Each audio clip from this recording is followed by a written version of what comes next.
who on the show? And I'm like, it's... Well, I'm going to get up out of here, man. Hey, April 13th, man. Make sure y'all. I'm tired. I don't want to do this one.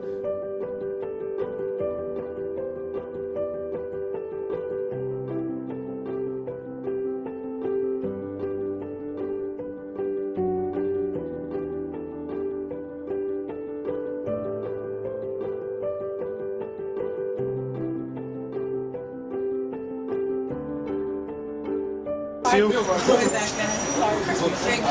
Oh, shit ain't me. Hold on. End of one joke. When I leave here, it's cold out here. I might be somebody. I want you to know I might be somebody.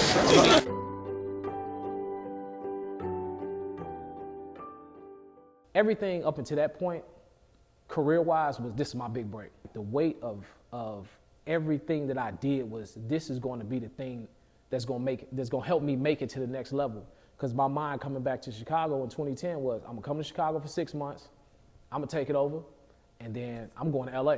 But then talking to Mike, he like, man, we can make it happen. We can make it happen here in Chicago. One of my favorite books is Bernie Mac's book, Maybe You Never Cry Again. It's his biography, and it just talked about how he made it out of Chicago. The only comedian that made it and stayed in Chicago, left and did work, but he always came back. And I was like, damn, I ain't going nowhere. And I kind of like doubled down on that. My first TV opportunity was a show on MTV called Acting Out, hosted by Lil Rel. Lil Rel was just somebody that I saw start in Chicago and take it to another level. And he always allowed me to believe that anything is possible. Like I saw it happen, and if I do the work, I can get to that level. In the process of shooting Acting Out, the very next day I get a call. They're looking for comedians to do this new Kevin Hart show called Heart of the City. This is my real opportunity to like take off. So I get it, we film it, and I remember the night it's supposed to come on. It's Acting Out. Acting Out is supposed to come out one day, and then Kevin Hart, Heart of the City coming out another day. Like, I'm like, this is it. Once people see this shit, I'm gone. Acting Out gets canceled. MTV gets a brand new president, and all the things that the president before him greenlit, they say, no, we trashing all that. So Acting Out never comes out. All right, fuck it. Heart of the City. Kevin Hart, the biggest comedian in the world at the time. I'm about to be on Comedy Central. This is my comedy debut on television. I remember I hosted a fashion show here in Chicago that night, so I had to DVR it. I rush home afterwards, and I sit down.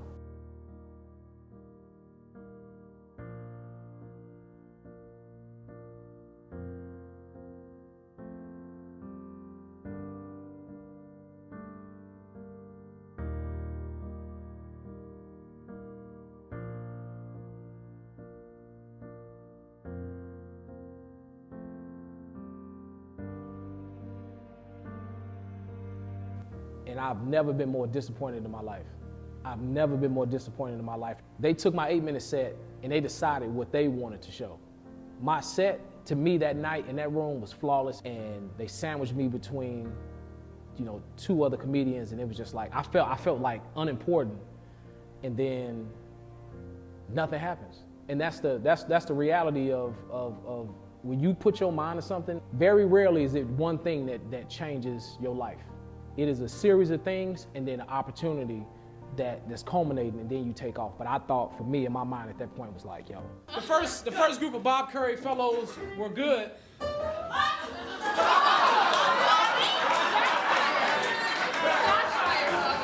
But right now, right here, we're about to be more gooder.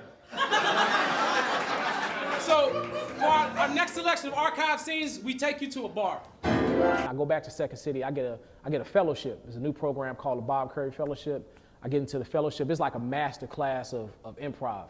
All the resources that Second City has is at our disposal. So I'm doing that. In the process of that, they start this NBC Universal Festival. They put me on that festival. I'm seen by a bunch of different agents. So now I got a Chicago agent. Somebody saw me there. Then shortly after that, I get a manager. So now it was like, oh man, 2015, 16, things starting to churn. I shoot an episode of Chicago PD. Hey, Maya told me she was 18. I took her word for it. Maya was trying to get away from you, bro. Nah, man, Maya was confused. McCoy got into her head. Big hitter with all his money, promising the world. She just fell for it. I shoot an episode of Shameless. Or my pal, Lamar. Who the fuck asking? Frank. I got his cut of the neighborhood protection fund. Chill out. So now it feels like, okay, I'm working. Like this is the thing that I was hoping for. This is the thing I'm expecting. But work just means more work. Like once you hit a new plateau, it's like I can't stay here. I got to get to another level. So it was really, really like challenging, constantly trying to find like new motivations. Like, okay, what do I want? What do I want next? Calvin Evans, a rising star in the Chicago comedy scene. Here's a clip of Calvin from the show. You can't take plastic bags from us. You can't. What we gonna put in our small garbage cans at home, huh? How we gonna get our lunch to and from work, huh? How we gonna get them other groceries home from Aldi? We need these free plastic bags. Keep our life together. You've never said, it's only two people that work at Aldi. It's two people. It's the cashier and the armed security guard. Those are only two people that work at Aldi. You've never asked nobody for help at Aldi. Excuse me, you know what to find? They be like, man, just keep walking around, man. You'll figure it out, man. Get out of here. You'll figure it out. One thing that always eluded me from 2011 to 2017 was the Just for Laughs Comedy Festival. Just for Laughs Comedy Festival is the biggest comedy festival in the world. And as a new up-and-coming comedian, you always want to get new faces. They only pick a certain amount, and they like, hey, this guy, this girl, these are the new comedians that's going to be the next generation of comedy. And I finally get it in 2017. And that's another moment where I'm thinking in my head, like, I'm gone. They like, soon as I'm going to do this festival, my life finna change. I got the agent, I got a manager, my life finna change. By this time, me and Michael we like best friends. So when I get my +1 to go to Montreal, of course I'm gonna take Michael because it's my comedy partner. We finna go out there, we gonna network, we gonna meet some execs, we gonna pitch some of our ideas that we have.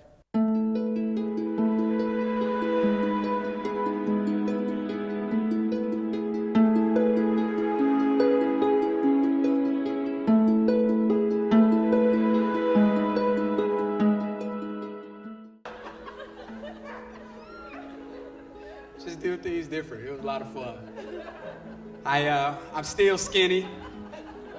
And I say that because every time I walk into somebody that I ain't seen in a long time, that's the first thing they say to me. You know, running my boy come in, he's like, man, Mike, good to see you, boy. Dang, you still skinny. I mean, I'm just saying, I thought for sure by now you've been to gain some weight, you know. It is the same guy that was gang banging, robbing people, shooting, all when we were 6 years old.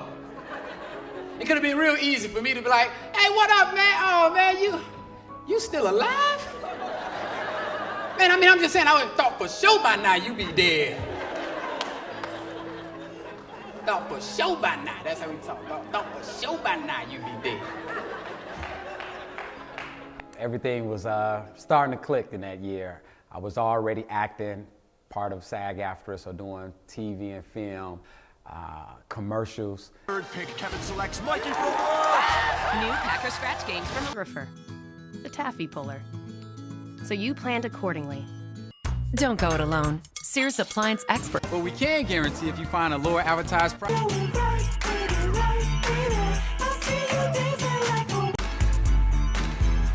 I also was already at Zanies performing.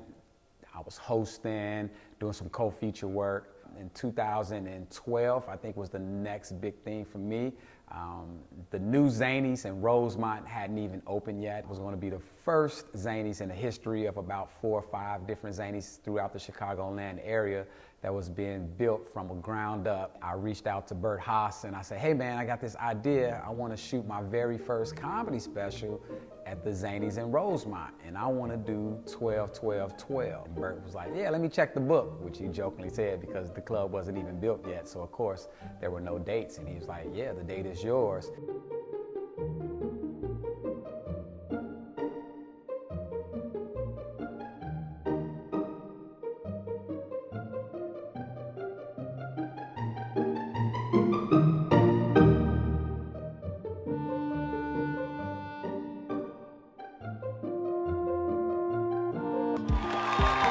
Ladies and gentlemen, welcome to the stage, Michael Issac. Hey, Chicago!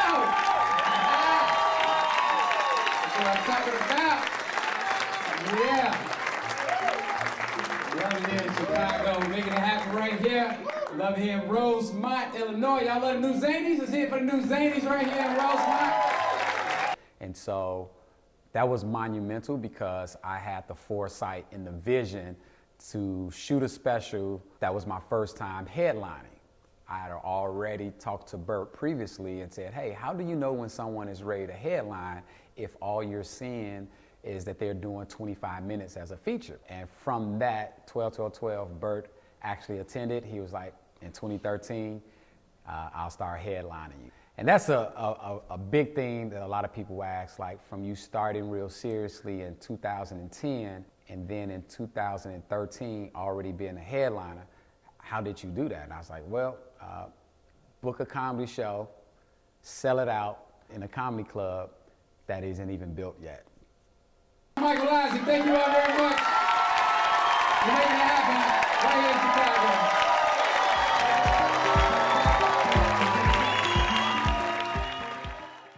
And so for me, early on, I really had a business mind on here's the path that I'm going to take. And it wasn't just because it was something different that I want to do from acting and now comedy, but it's also because I had already had a family. I had kids, and so I couldn't afford to be like, I'm not going to be able to get this job, or I hope I get this. Like, I had to have things going. In 2015, when I started in the college market, I took all of my money, self-represented. I was going to APCA. Every conference that I did for APCA, the end of 2015, beginning of 2016, I would pay like $2,500 total of my monies. And I would showcase, and I'm like, yo, all I need is like 1 or 2 colleges, because colleges at that time in the APCA market was about $1,500. We go into the little booking room where all the schools are booking. I get like 2. I break even, I get but that ain't nearly what I want. So now I'm like, damn, do I change my style? I'm trying to hold on to this good, clean, funny. Do some more conferences, same shit happening. The only difference is, as I'm going to the schools, I have a true hour, hours and hours and hours. The other comedians, they getting the bookings, but now they're not getting rebooked, and now they're getting these bad names throughout because they only had 20 minutes. So because of that, even though I wasn't getting as many bookings, in 2016, only within being in the college market for a year, I was at an award show, and they were giving out all the awards and everything. And I remember I went out to the dessert bar, and I got me these cake pops. I'm like, man, these goddamn cake pops are off the chain. So I'm eating my cake pop, and this girl come out like, Michael, they just called your name. I'm like, call my name for what? She's like, you won. I'm like, won what? She's like, you won Comedian of the Year. I was like, bullshit, I'm gonna give me another cake pop. She's like, no, seriously, they waiting for you, come on in. And as I walk in, everybody starts clapping, bring me to the stage. I fucking win Comedian of the Year. And I'm like, I really won, but I didn't have these many bookings. And they was like, no, it's about the quality. All these other colleges was voting. That's like my only award in comedy. I don't really do like a lot of competitions, or I don't have opportunities where I can get an award. So that motivated me to stay true to my style, to stay true to who I am. I've worked with Morgan Freeman, Julia Roberts, Tom Hanks. I mean, working with these guys was on another level. Everything I've done since then, completely meaningless. I mean, I have nothing else to live for. Montreal, I gotta admit, was probably one of the best times of my life. Like, I had a lot of fun. You've been the best at times, you walk me through my darkest days. What must have turned around? Right now, me and Michael Isaac, we are in Chinatown in Montreal, and we're shitting this motherfucker. Ooh, shit. Ooh. Nigga.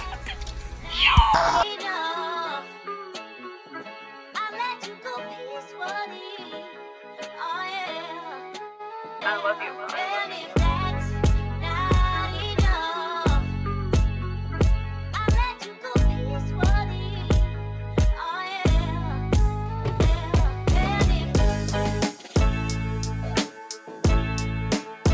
From Chicago, please welcome Calvin Evans.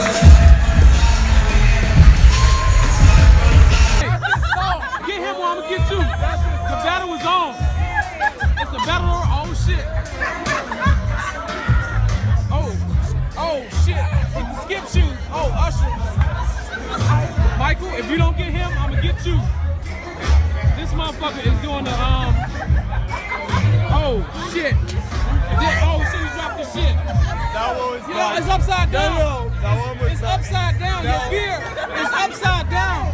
It's upside down. Michael, you won by default. He danced it to I won. Hey, you won. He dropped it. He dropped his beer.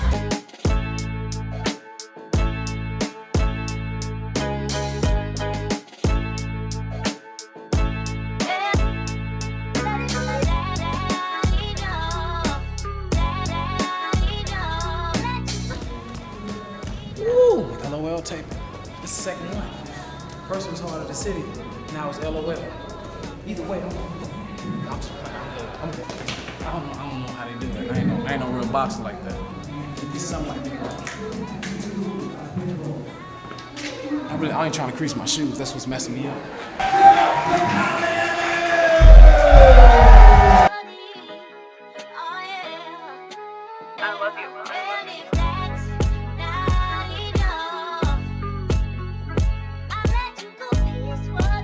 From my hometown, which is obviously is Chicago. But this dude is very funny, so proud of him to be here. Start clapping your hands right now for Mr. Calvin Evans, everybody. Give it,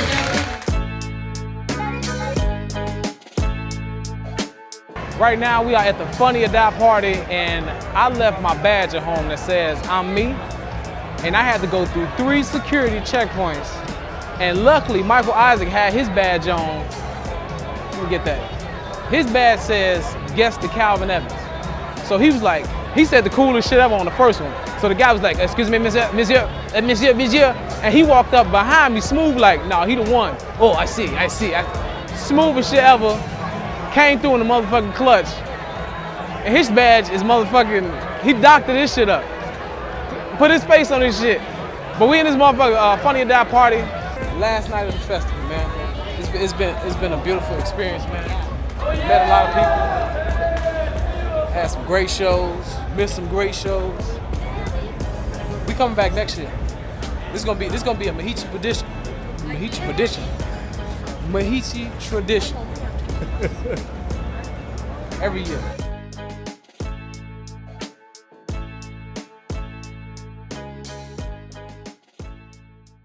Got back home, and I was like depressed because it's like nothing changed. I did the thing, right? I got the agent, I got the manager. I've been on television every year in some shape, form, or fashion. I've been, whether it's commercial, whether it's a TV show, whether it's stand-up, I have been on television from 2015 up until 2023. Well, most people would be like, oh man, you successful. It's like, no, success is, or making it, that's what you create. You create that in your head. And I haven't made it. To this day, I do a show and somebody come up to be like, hey man, you funny as hell, man. Man, you got it, man. All you gotta do, and man, if you get on like a TV show, if you get like an agent and a manager, you go, I'm like, man, what the fuck are you talking about? You don't have no idea. You have no idea. And that is the crux of like putting the work in without being recognized. Well, it's just like, yeah, people want the best for you. They 100% believe, like, man, I believe in you. And it's like, yeah, but you have no idea. So again, I appreciate it, but at the same time, it's just like, it's maddening. And then you see somebody get on social media and just blow up. So